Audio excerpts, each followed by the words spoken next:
listening.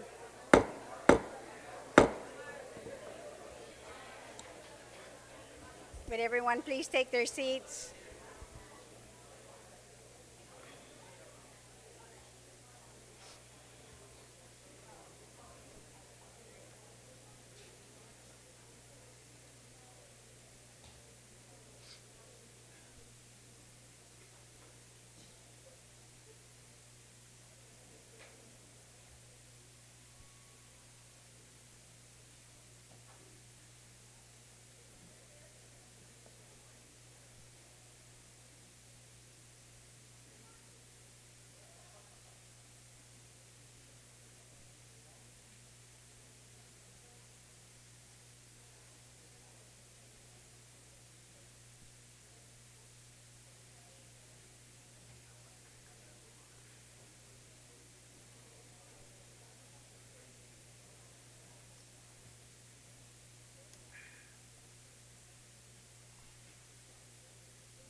Madam Speaker, the Honorable Chief Justice of Guam.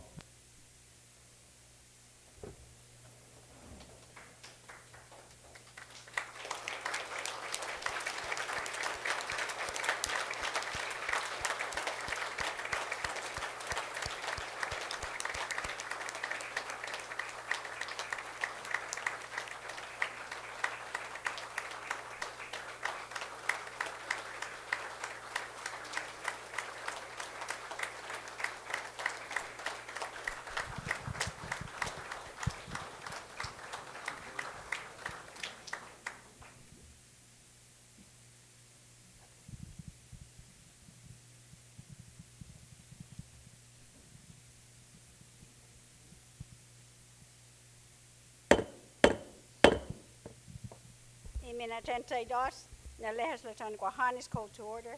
Please remain standing for the presentation of colors.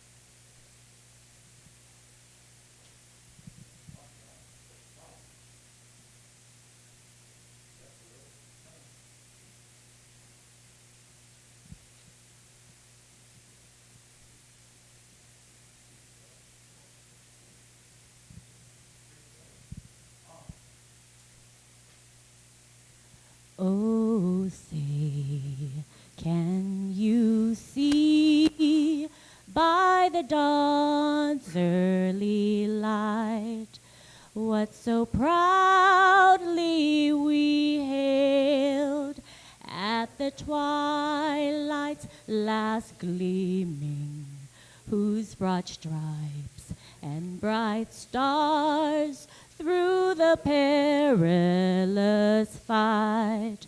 O'er the ramparts we watched were so gallantly streaming, and the rocket's red glare, the bombs bursting in air, gave proof through the night that our flag was still there. Oh, say does that star-spangled banner yet wave o'er the land of the free and the home of the brave?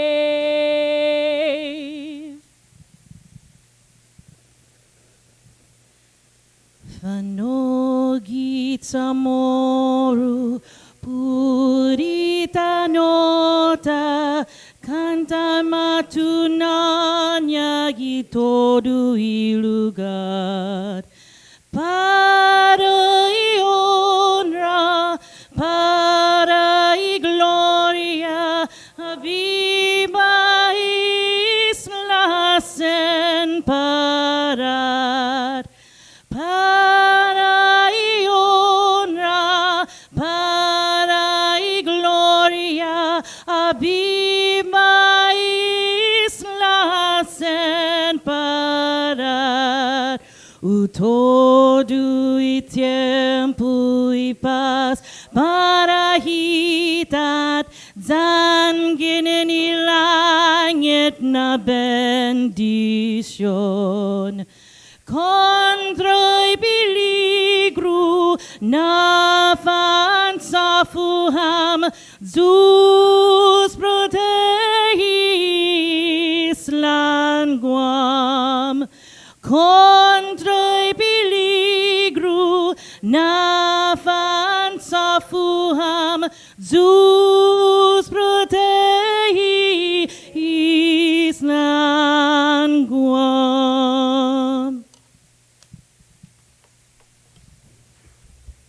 For the recitation of the Inifresi, I would like to call upon Assistant Majority Leader Senator Tom Ada to lead us. Inifresi, gini ni mas tat kilo gihina soko, imas tat kilom gi corazonho, zani mas figo naninya sinyahu, ufresin maisazo para baihu protehi, zanu defendi, ihinengi, i cultura, i lenguaje, i airi, i hanong, zanitano samoro, ni irin shako diretso gininazuo stata, esti hua fitma gihilu i Biblia, zani banderahu i bandera nguahan.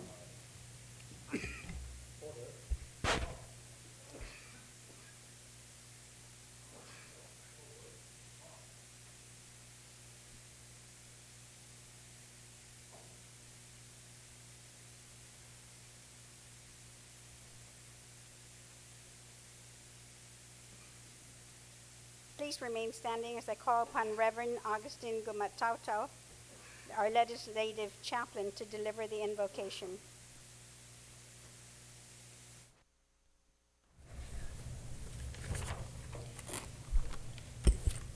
In the name of the Father, and of the Son, and of the Holy Spirit. Amen. Let us pray. O God, who have revealed that peacemakers are to be called your children, grant, we pray, that we may work without ceasing to establish that justice which alone ensures true and lasting peace.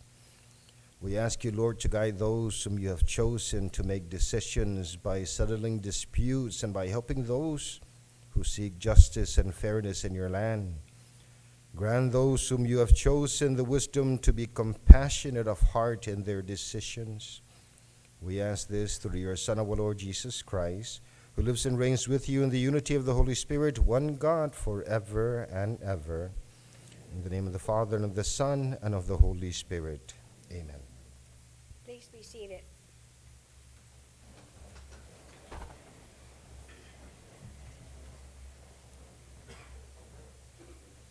I now call upon the Honorable Robert J. Torres, Chief Justice of Guam, to present the State of Judiciary Address. Anna.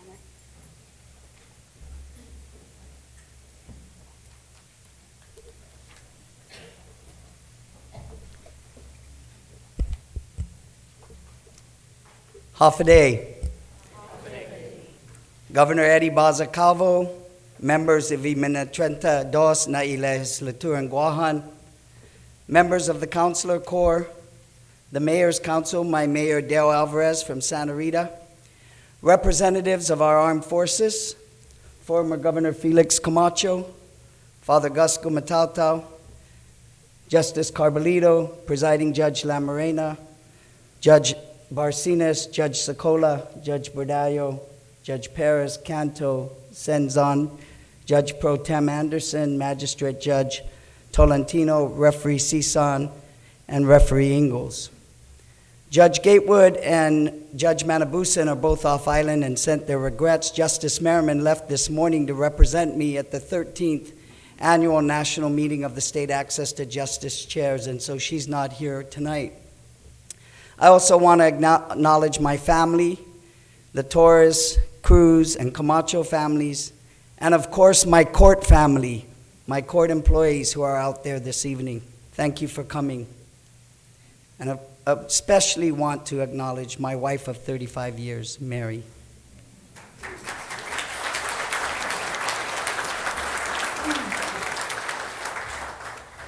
On behalf of my colleagues on the bench and all our court employees, I'd like to first extend Ndunklu Nasizus Masi to the legislature, not only for hosting this event, but for allowing me to deliver it in the evening. This enabled more of our court employees to attend, and hopefully will allow more of the people of Guam to be able to tune in and listen. Speaker Juan Pat, Vice Speaker and retired Chief Justice Cruz, our Oversight Chair, Senator Frank Uggan, and all the senators, I want to express at the outset that our work together has brought real advances to the delivery of justice.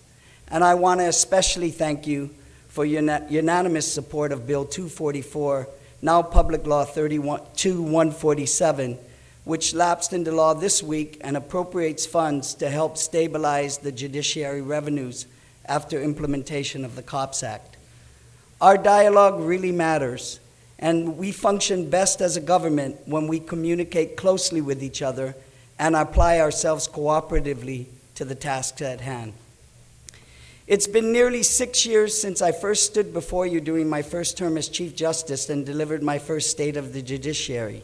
And your support has helped make many positive changes to our justice system. We now have a computerized case management system that has revolutionized access to court files. We have therapeutic courts that have allowed countless people struggling with addiction and mental health issues to return to law-abiding and healthier lives. We have a Northern Court satellite that provides convenience and increased access to court users. These changes, and many others like them, have reshaped our judiciary in a manner that has served our island well. And we couldn't have made any of them without your cooperation and support. Sidzus Masi.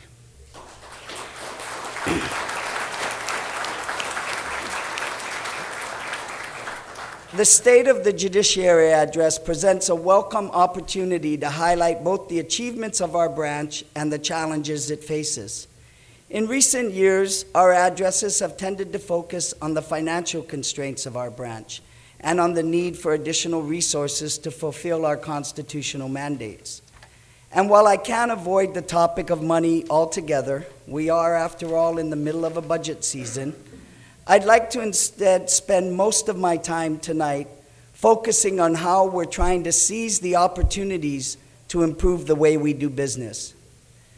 But before I get into that, I just want to take a moment to especially recognize someone in our audience, an esteemed lawyer who's been in the active practice of law for 60 years, more than 60 years, who served as a senator in the 3rd and 4th Guam legislatures, and who led this branch as Speaker in the 9th and 10th Guam legislature.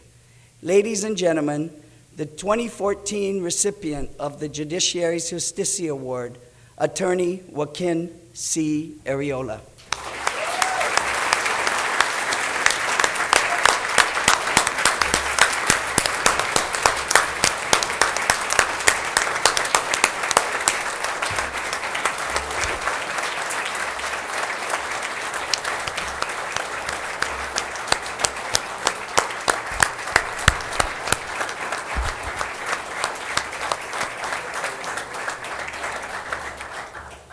The formal award will be presented to Mr. Areola tomorrow afternoon at the Supreme Court of Guam. The core mission of our branch is to administer justice. We do this primarily by adjudicating cases in a way that is fair, impartial, transparent, and respectful of the participants. But our role is not confined to deciding cases. Over the years, we've been given additional duties as well. We now play a role in addressing the problems that underlie those disputes and in helping to alleviate their human impact. So whether it's supervising defendants on probation so they stay off drugs and stay out of jail, or providing counseling for victims, or offering litigants the opportunity to resolve their disagreements through alternative dispute resolution, or giving juvenile and adult drug defenders a chance to get their lives in order, the judiciary is continually asked to do more than simply decide cases. There's a common thread that runs through these broadened expectations that our citizens want to be treated fairly and that they want a justice system that works for them. I'm proud of our judiciary and the efforts we've made together with our community partners to optimize the way our court functions. And with an increased future focus on individualized justice, we will accomplish even more. Our criminal justice system is inundated with repeat offenders. Imagine that 1 in 25 people in Guam is on community supervision. All you need to do is look at the headlines on any given day to see that crime is on the rise. Murders, the stabbings, criminal sexual conduct, burglaries, armed robberies, home invasion. Of equal concern is the cyclical life of crime, as evidenced by the overcrowding of Guam's only prison, the number of defendants on pretrial status, and the increase in the number of juvenile offenders who have become career adult criminals. It's an alarming reality, and it's become clear that our traditional approaches of criminal justice are just not enough. Our goal has to be to treat the source of what leads people into the justice system rather than to just punish criminal conduct. But that's not as easy as it sounds. Not all people and all cases are alike. The approach of individualized justice demands a concerted and committed effort and requires more time spent by our judges in the courtroom, by our counselors, and by our probation officers. Yet, the bottom line reveals that focusing on the individual produces superior results and will make our island safer.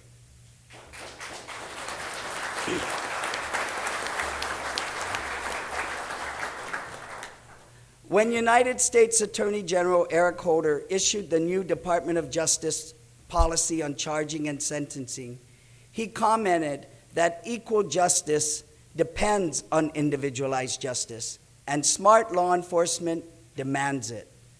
Decisions regarding charging, plea agreements, and advocacy at sentencing must be made on the merits of each case, taking into account an individualized assessment of the defendant's conduct and criminal history, the circumstances relating to the commission of the offense, the impact of the crime on the victims, as well as the needs of the communities we serve and our resources and priorities. One of the weaknesses in Guam's criminal justice system has been our reliance on outdated assessment tools to evaluate individuals. With advances in sociology and criminology, it's possible to assess the risk involved with criminal offenders with far more precision. Some offenders, of course, are so risky that a prison cell is the right sentence for them, while others may respond to local alternatives. Making sound decisions based on these risk assessments and evidence-based practices makes all the difference for public safety, recidivism rates, employability of offenders, and the dollars spent on the correctional system. The judiciary has taken some proactive steps to improve our assessment and sentencing practices and management of offenders using evidence-based sentencing principles. We recently sponsored training and technical assistance to improve sex offender sentencing and management with the help from the Bureau of Justice Assistance and the Center for Sex Offender Management. 3 experts came to Guam to collaborate with members of the judiciary and local stakeholders from the Department of Corrections, the Parole Board, the Department of Public Health and Social Services, the Guam Behavioral Health and Wellness Center, the Attorney General, the Department of Youth Affairs, the Public Defender, and the Guam Bar Association. We also obtained grant money to send a 4-member team to an evidence-based sentencing workshop entitled Smarter Sentencing to Reduce Recidivism, which was sponsored by the National Center for State Courts Center for Sentencing Initiatives. While a good number of those confined at DOC are violent offenders and should be incarcerated to protect the public and deter others from committing similar crimes, there are those whose crimes may not warrant lengthy incarceration, especially given our resources and our priorities. The judiciary staff and our stakeholders must look at utilizing new, more reliable tools to help evaluate who needs to go to prison and who probably does not. Our judges recognize the importance of their gatekeeping function, and they need these risk assessment tools to improve their sentencing practices, understanding its impact on public safety. Aside from sentencing considerations, risk assessment and evidence-based data are critical to establishing proper probation, parole, and pretrial conditions. The traditional methods of supervision and standard conditions of probation and parole are often unrealistic, deplete resources, and waste manpower hours that could otherwise be spent on high-risk offenders.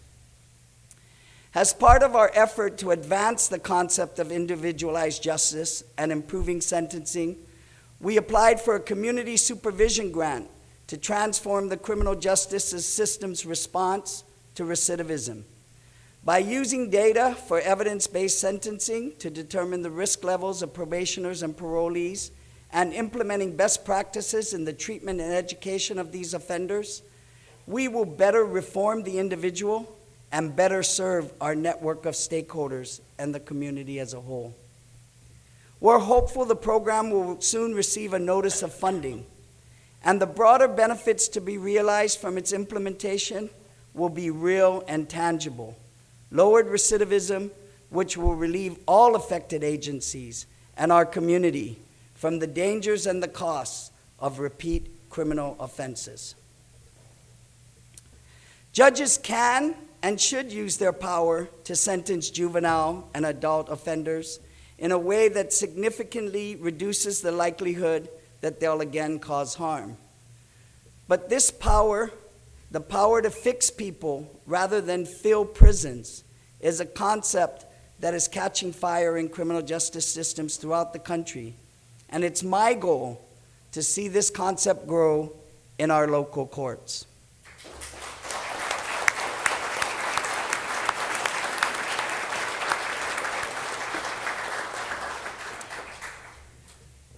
The realm of juvenile justice specifically presents us with perhaps the greatest opportunity to really change lives and reverse the increasing crime rate in our island. We stand at a crossroads in juvenile justice history, and the judiciary wants to proceed with reform in our hearts. What does a judge do with a chronic runaway girl who comes before her with untreated mental health problems and a history of being sexually exploited? What does a judge do with a boy who is repeatedly charged with shoplifting but comes from a dysfunctional family? Most juvenile judges say they don't want to send these children to DYA. Yet, due to the lack of community resources and concerns for the children's safety, they often feel they have no alternative. I mean, it's almost shameful that without available resources, detention becomes a default. As the saying goes, sometimes the hammer is the only tool you have in the toolbox, and that's unfortunate, particularly when young lives are at stake. The research shows that our reliance on incarceration for young people does not reduce their likelihood of reoffending. Indeed, it may just do the opposite, exposing low-risk youth to violence and abuse and putting them on the path to adult criminality.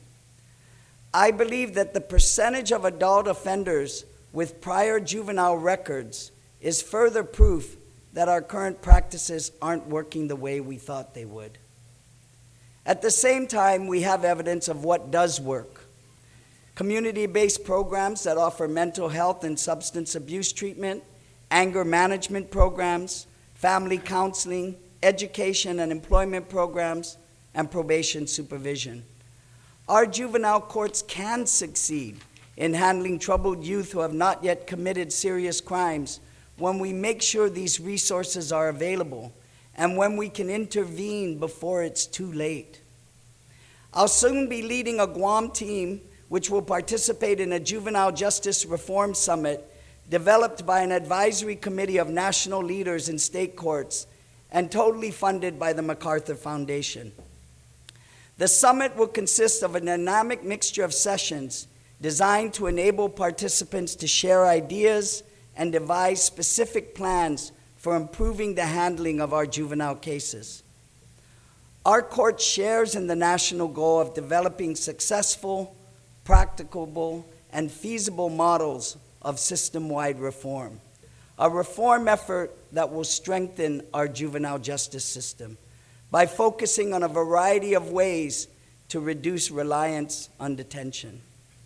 Next week, we will also be hosting the Pacific Judicial Council Juvenile Justice Conference. Judicial officers and staff from Guam and throughout Micronesia, including our special guest, the Chief Justice of the Philippines, Chief Justice Maria Lourdes Sereno, will take part in this 4-day conference. A distinguished panel of speakers will touch on important topics related to dealing with the youth, including the science of the juvenile brain, cultural diversity issues, best practices, counseling strategies for juvenile offenders. Additionally, we plan to play an expanded and leading role in the Law Revision Commission on Juvenile Justice. This commission reviews the statutes, policies, and procedures that relate to juvenile justice and includes representatives from DYA, DOE, the legislature, GPD, Department of Public Health, Guam Behavioral Wellness, and the commission will need to look at embracing the changing philosophy in juvenile justice reform, which focuses on rehabilitation rather than punishment, to ensure that the changes it makes and the legislation that it recommends is meaningful and practical. I'm personally committed to making a difference in juvenile justice reform and to making sure the Commission's valuable work succeeds. Quite simply, our island's future through the lives of our children hangs in the balance.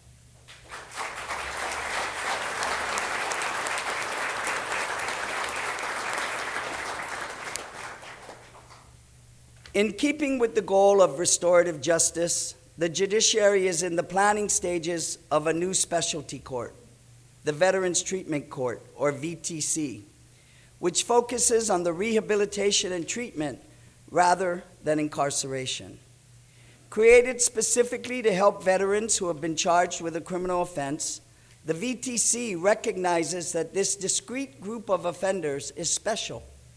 They are our active duty and citizen soldiers who, having returned from deployment in Iraq and Afghanistan and other combat theaters, struggle with post-traumatic stress, brain trauma, anxiety, depression, chemical dependency, and unemployment.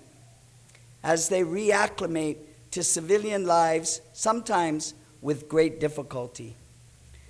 Eligible veterans who meet certain clinical and legal criteria will receive services and intensive supervision through a collaborative effort that involves the prosecutors, defense attorneys, treatment providers, veterans benefit service providers, and court staff, as well as peer mentors who share similar military service experiences. We are once again celebrating Law Week, and this year's theme is American Democracy and the Rule of Law, Why Every Vote Matters. The right to vote has indisputably been recognized as an absolute and fundamental right, a right that those in our armed forces are willing to pay the ultimate price to defend. But even though they may have survived the perils of war, they often return carrying an unimaginable burden that can manifest in criminal behavior. We welcomed home more than 600 of these men and women recently. These sons and daughters of Guam make immeasurable sacrifices in defending our freedom, and it's necessary that we recognize the impact of war on their physical and mental health of these very special citizens, and through restorative justice, provide them with the treatment and assistance they deserve.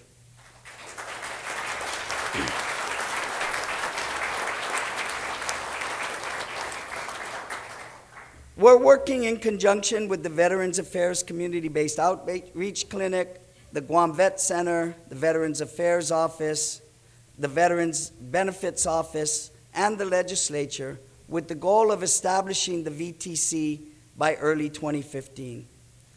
I'm very proud that in this small way, the judiciary can at least give something back to those who have given us so much.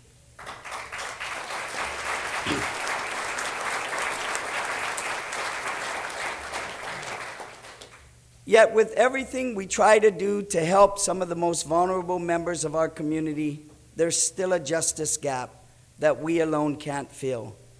And in that gap, there are those who may have minor legal issues, but who can't qualify for legal assistance or afford to hire a lawyer.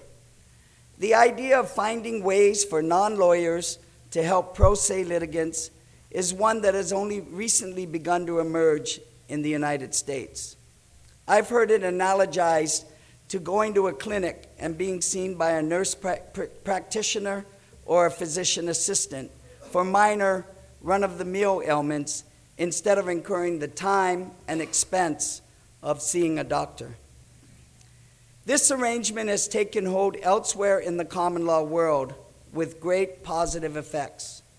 Consequently, the Judiciary, in conjunction with the Guam Bar Association, is seeking to collaborate with the University of Guam and the Guam Community College to explore establishing a framework for the certification, licensing, and regulation of limited license legal technicians to engage in very discrete, limited scope activities involving small claims, family law, and real estate related problems.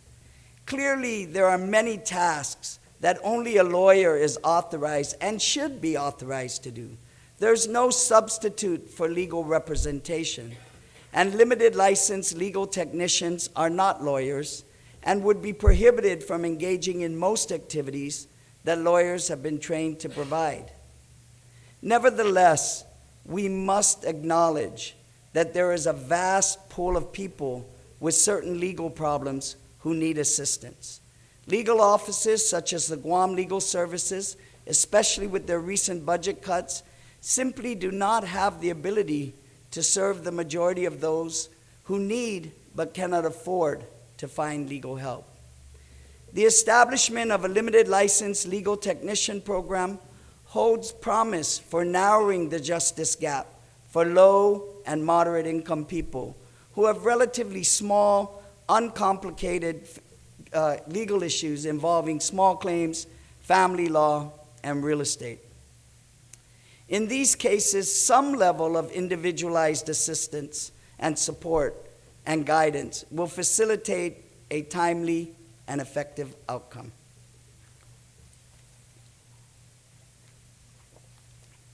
Another critical part of access to justice is ensuring that the needs of those with limited English skills are met. Legal proceedings, with their technical language and complex processes, are confusing enough, even when English is not your primary language. But imagine walking into a high-stakes situation where you speak little or no English. These people come before our courts all the time as victims, witnesses, defendants, and parents of juveniles.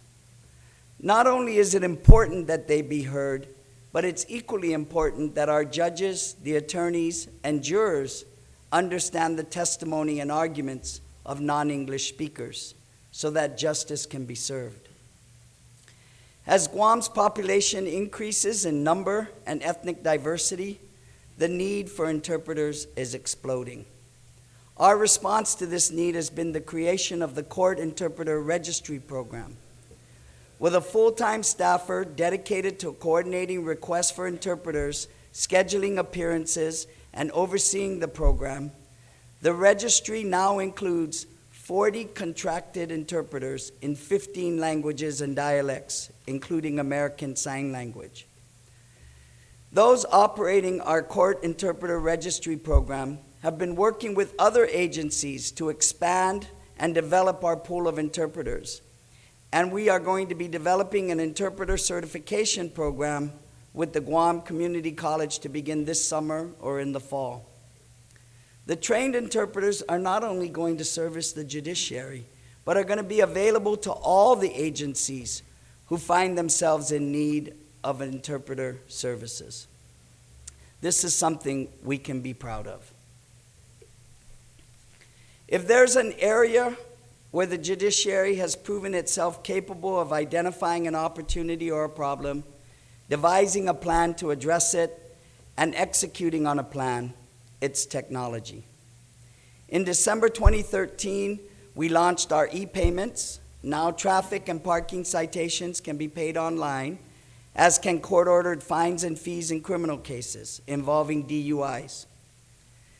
This year, the e-payments function will be expanded to allow online payment of court and traffic clearances, Guam bar dues, bar exam application fees, and later this year, we're going to be launching a new e-filing system, an electronic public access system, with implementation first starting in the Supreme Court, followed by the Superior Court. These online services will offer convenience to our clientele and are part of our ongoing efforts to increase access to justice. But there are even more money-saving and productivity-increasing technology projects on the horizon. In the coming weeks, the court calendars posted outside the courtroom will no longer be printed on paper. Attorneys and court patrons will have the benefit of viewing digital calendars on monitors that will be placed outside the courtrooms, as well as by the court clerk's office for legal notices. This is a change that will not only save us time and money, but just as importantly, save the environment. For years, we have facilitated video conferencing with the Department of Corrections and authorized video and telephonic appearances for court hearings when appropriate. But we can further capitalize on the use of video conferencing. Our video conferencing subcommittee is just finalizing the amendments to the current rules so that we expand the use of video conferencing in courtroom proceedings when the personal presence of a party or a witness is not essential to a fair disposition of the issues at hand. This will mean fewer detainees will have to be transported to the court, increase courtroom safety, and lower travel and court costs for parties faced with the task of producing off-island witnesses or experts. And in response, not just to a more convenient process, but also to help us with our parking at the judiciary. Many of you know about our parking. We continue to streamline and modernize our jury service and our selection process by using online jury questionnaires and barcodes for juror identification. Our goal is to make the juror selection process less burdensome and time-consuming. But with the expanded use of technology in our courts and the innovations for the future, there is a dark side to technology. And that is a world where the cyber criminals grow more savvy and more sophisticated. These cyber criminals are seeking to disrupt court operations and steal court patrons' personal and financial information. These ever-evolving cybersecurity threats require our continual investment in software maintenance, vendor support, and network security design to protect our judicial data. The cost to secure our system and our data remains a challenge because precious levels of the resources from the federal government are no longer available, leaving us vulnerable to these potential targeted cybercrime if we don't plan and stay ahead of it.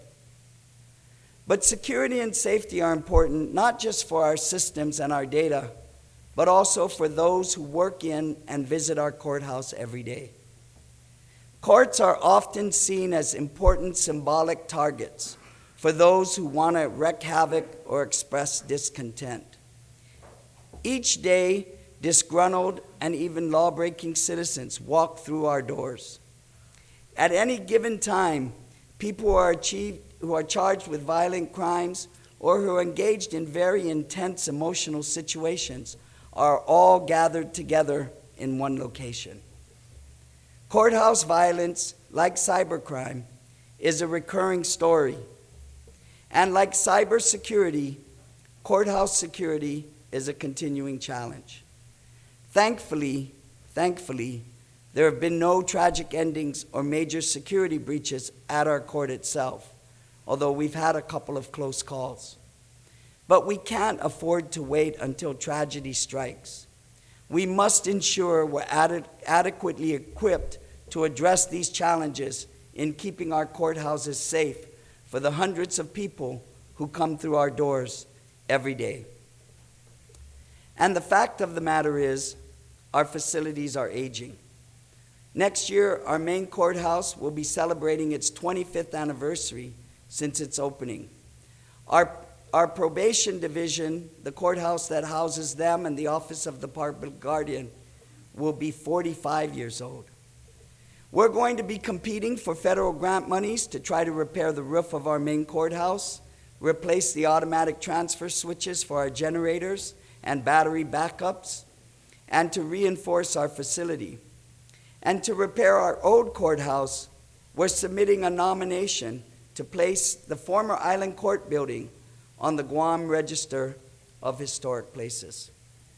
We've also applied for a technical assistance grant for courthouse security assessments to cover 3 aspects of security: equipment and technology, architectural elements, and personnel concerns. So I assure you, we're continually trying to get ahead of any potential threat by looking at alternative ways to meet our structural and security needs.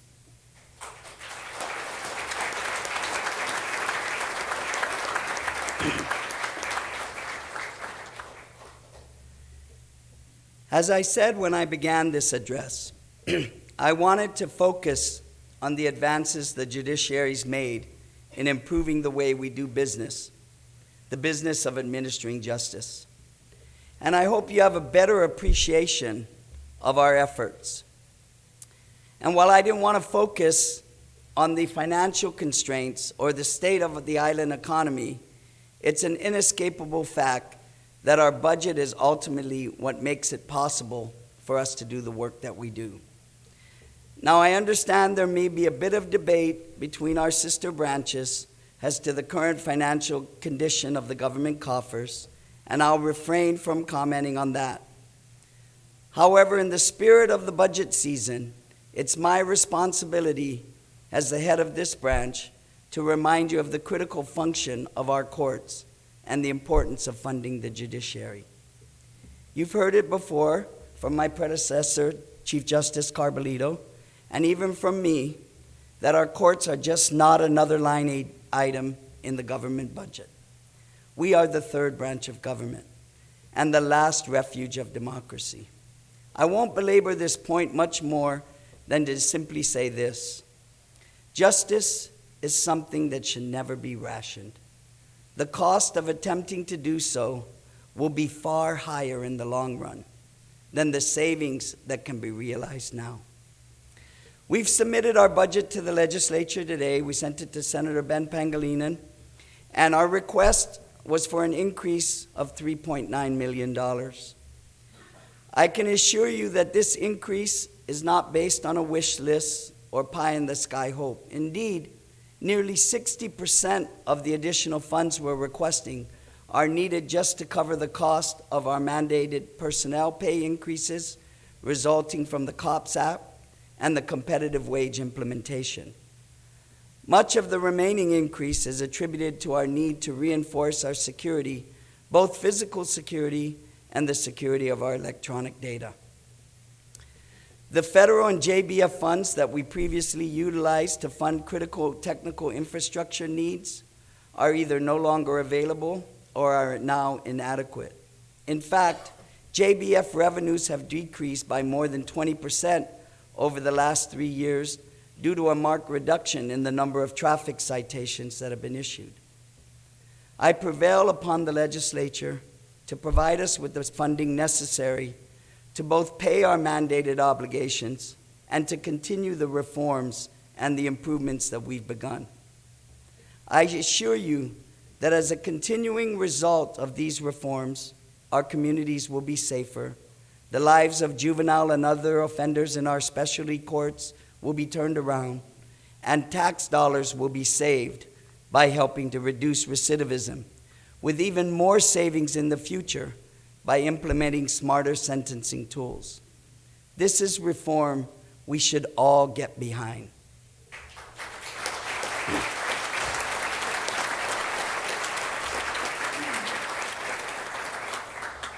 Tonight, I've touched on a number of initiatives and activities that are underway in our judicial system, which reflect our continued commitment to providing a high level of judicial services for the people of our island.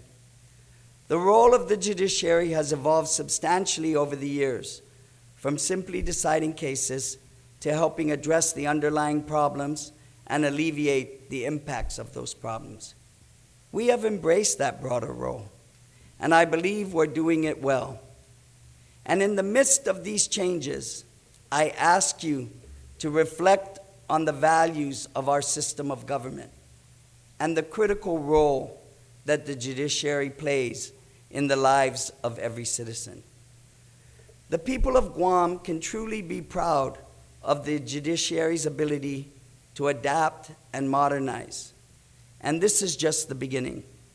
The innovations and reforms we undertake through individualized justice and risk assessments, therapeutic courts, juvenile justice reform, and heightened security practices will shape the future of our island.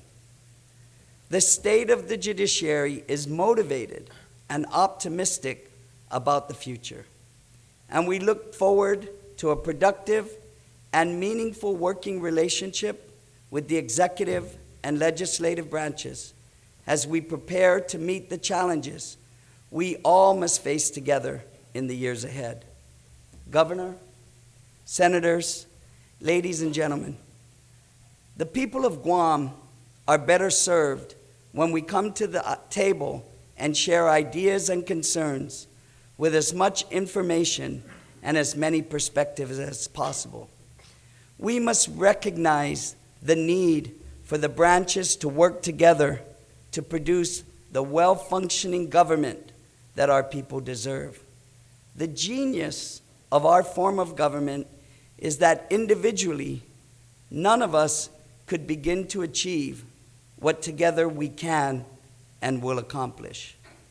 To that end, I pledge my cooperation to make sure that the Guam we leave to our children and grandchildren is safer, better, and fairer for all. Si Zeus Masi Puri Intensen Mizu. Thank you for your attention.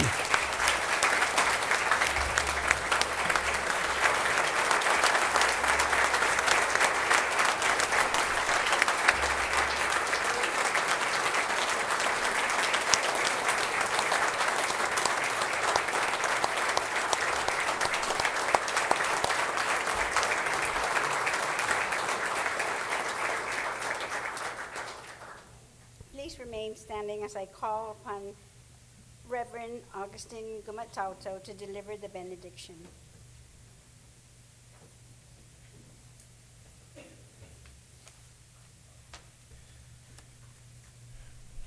Let us pray.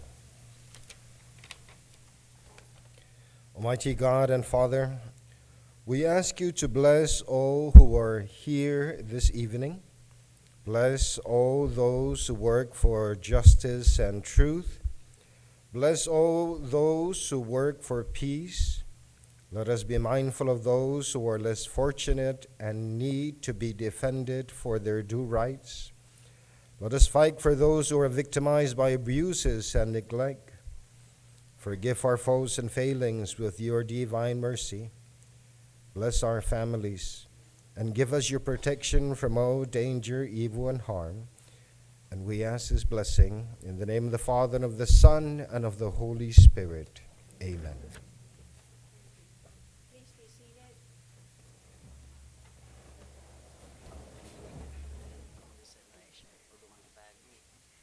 Mr. Majority Leader, you're recognized. Thank you, Madam Speaker. I move that we rise from the committee of the whole and that we adjourn subject to the call of the Speaker. On that motion, no objection, so ordered. We are then adjourned, subject to the call of the Speaker. Okay, so. No, don't worry, the staff are ready. The staff know what to do. The staff know. Yes.